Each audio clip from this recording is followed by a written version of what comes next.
desenvolvido, por assim dizer. Né? Já é um espírito com bagagem, que traz todo o seu amor, todo o seu ódio, por que não? Toda a sua guerra, toda a sua paz. Né?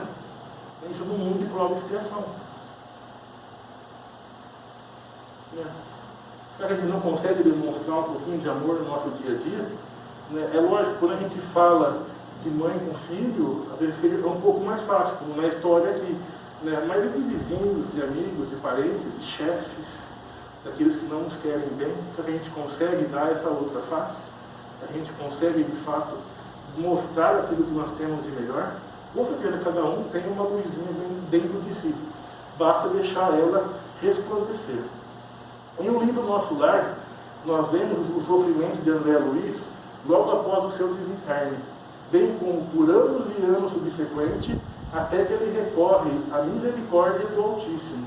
E prontamente ele é amparado. Né? Para quem assistiu o filme ou para quem leu o livro, se recorda de quando ele desencarna, ele fica por vários e vários tempos ali. Alguns dizem, se não me engano, no livro fala que em torno de mais ou menos 8 anos nós, sofrendo, né, se angustiando por ter cometido um suicídio. E prontamente, quando ele se arrepende, quando ele pede misericórdia, ele pede que Deus o socorra, vem a espiritualidade e o leva dali. Lembramos ainda que os demais irmãos que ali estão, também é oferecida o mesmo benefício do que André Luiz. Né? Quando aqueles irmãos começam a xingar e falar, ele é suicida, ele tem que estar aqui, ele tem que ficar aqui, ele tem que continuar sofrendo, qual que é o papel dessa espiritualidade? Volta os olhos para esses irmãos e falam, vem também, eu levo vocês, mas eles não querem, eles repudiam e ali permanecem até que estejam prontos a serem levados também. Quando André Luiz retorna ao caminho do amor, cessa-lhe a dor, cessa-lhe aquele sofrimento, apesar de ele ainda sentir aquelas dores, vamos dizer assim, no corpo espiritual, por todo o ato que ele cometeu. Dor essa que foi imprescindível ao seu adiantamento moral. E é sempre bom lembrar que se existem mundos mais evoluídos do que a Terra, também existem mundos mais inferiores, onde esse sofrimento também ainda é cada vez maior.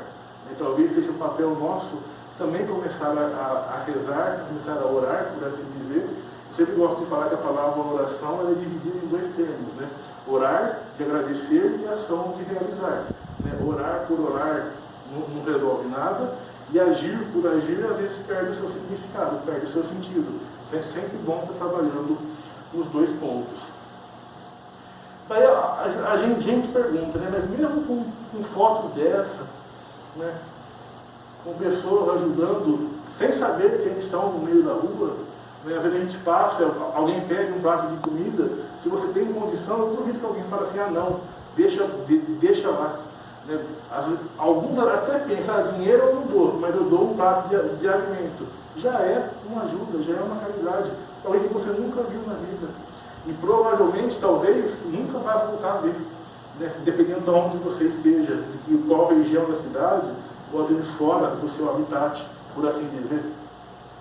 Então por que num planeta desse, a gente vê alegrias, inclusive em alguns animais, né? Pessoas que se dedicam a esse auxílio, né, dos nossos companheiros que também estão em evolução, ainda existe tanta maldade nesse mundo.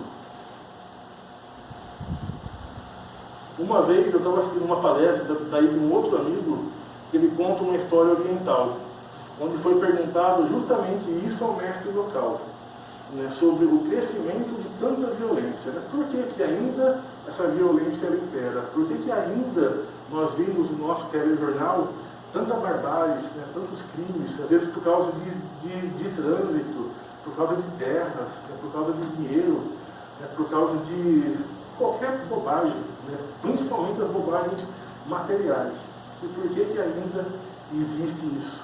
E daí nessa história, quando é perguntado ao mestre, ele fala mais ou menos assim, ó, se colocarmos alguém em determinado local para viver, e tirarmos daquele local todo e qualquer foco de luz, ou seja, a pessoa passa a viver na completa escuridão, ela não enxerga mais nada do que está ao seu redor. Você imagina você em casa, numa noite, e acaba a energia, por exemplo. Você não consegue enxergar mais nada. O seu olho não consegue visualizar porque não tem luz. Nós precisamos de luz para poder enxergar. Aos pouquinhos, nossos olhos ele vai se adaptando com aquela luz, né? Para quem tiver curiosidade, pega hoje à noite, vai dormir e deixa um pontinho bem fraquinho de luz aceso no quarto. Você vai ver que você só vai enxergar aquele pontinho. Conforme você vai focando e continuando com o seu olho aberto, você vai conseguindo enxergar toda a redondeza do quarto. Dependendo do tamanho desse pontinho de luz, você passa a enxergar o quarto inteiro. Às vezes com quase nitidez, como se uma lâmpada estivesse acesa. Porém, então, conforme a luz vai penetrando nesse ambiente, essa pessoa vai vendo a bagunça pelo qual ele se encontra. Então, imagina que você viveu um ano nesse completa escuridão, você foi tropeçando um monte de coisa, e daí vem um faixinho de luz bem fraquinho, e vai entrando naquele quarto. E você vai vendo a bagunça que você foi organizando ou desorganizando, ao passo que você não enxergava nada. E quanto mais luz entra, mais bagunça aparece. Assim também ocorre o nosso planeta, finaliza esse mestre. Será que está havendo um crescimento da maldade ou está havendo uma irradiação maior de luminosidade? Será que está aumentando a maldade do nosso mundo ou aquilo que antes eu não enxergava como maldade, hoje eu já não consigo mais aceitar? Não é criticando, mas para quem, por exemplo, morava há muitos e muitos anos atrás em roça, essas coisas, quantos animais não foram mortos por pura brincadeira? Hoje conseguiríamos fazer isso? Aquilo era normal. Aquilo, naquela situação, naquela população, era normal, não era uma barbárie. Isso deixou de existir? Não. Mas hoje eu começo a condenar essas pessoas. E começo a apontar e falar, isso é errado. Não se pode levar, até mesmo a matança de animais para fins de alimentação hoje, ela já tem, vamos dizer assim, uma ética por trás. O animal não pode sofrer, tem todo um regramento para poder fazer o abatimento desse animal. Ao passo que antes era feito de qualquer maneira. Mudou a forma? Mudou. Mudou o ato, vamos dizer assim? Não, continua matando. Mas hoje eu enxergo de uma outra forma. E isso é para tudo.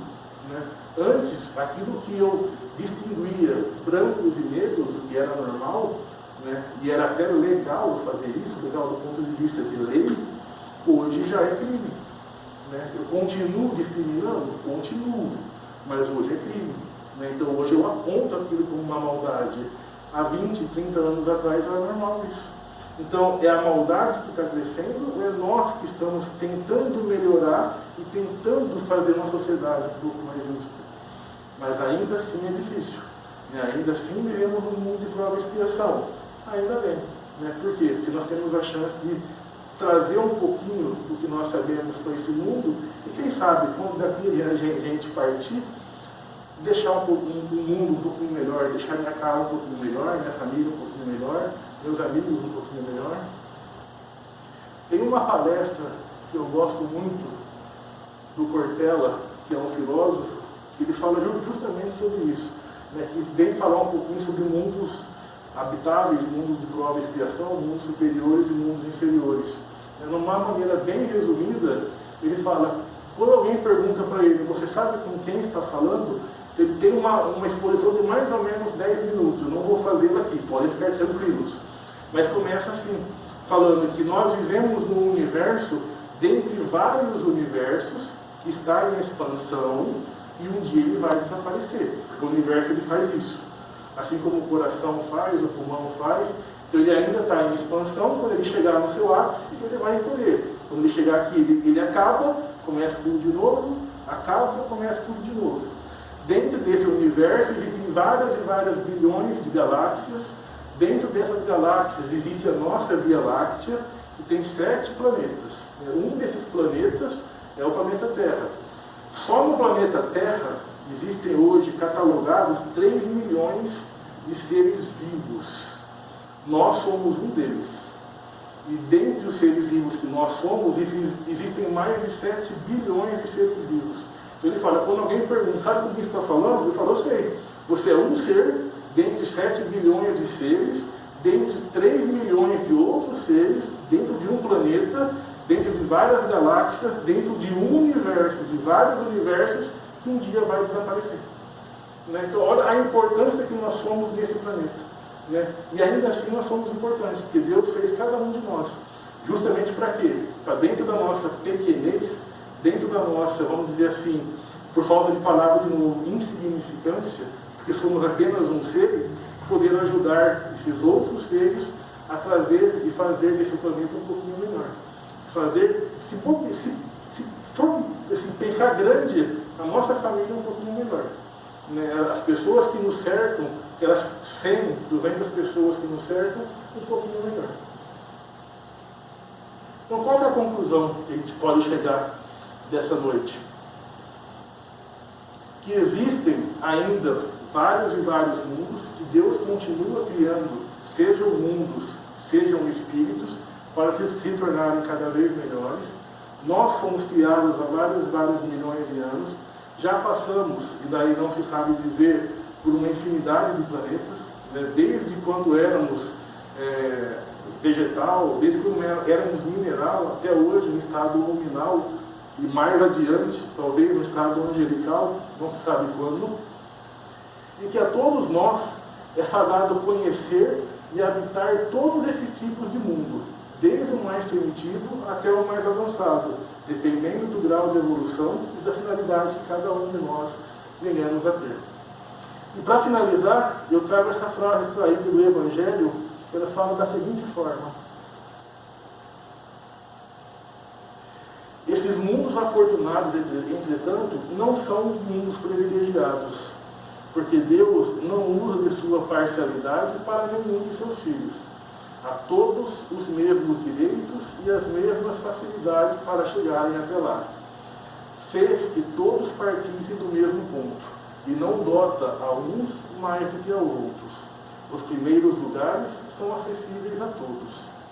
Cabe-lhes conquistá-lo pelo trabalho, atingi-lo o mais cedo possível, ou abandonar-se durante séculos e séculos no meio da história humana.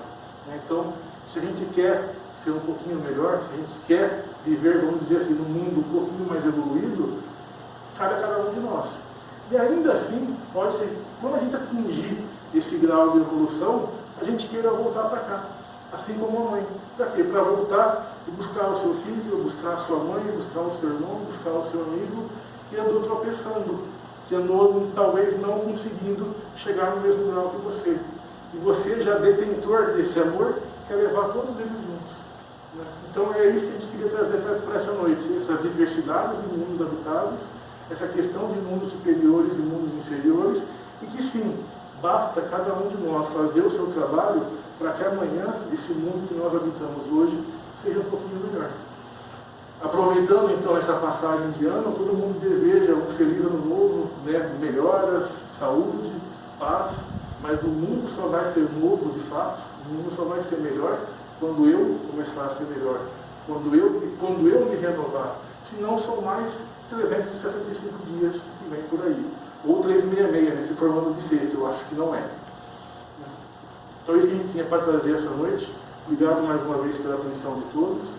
E continuando ainda pelos protocolos do Covid, nós faremos um passe coletivo essa noite.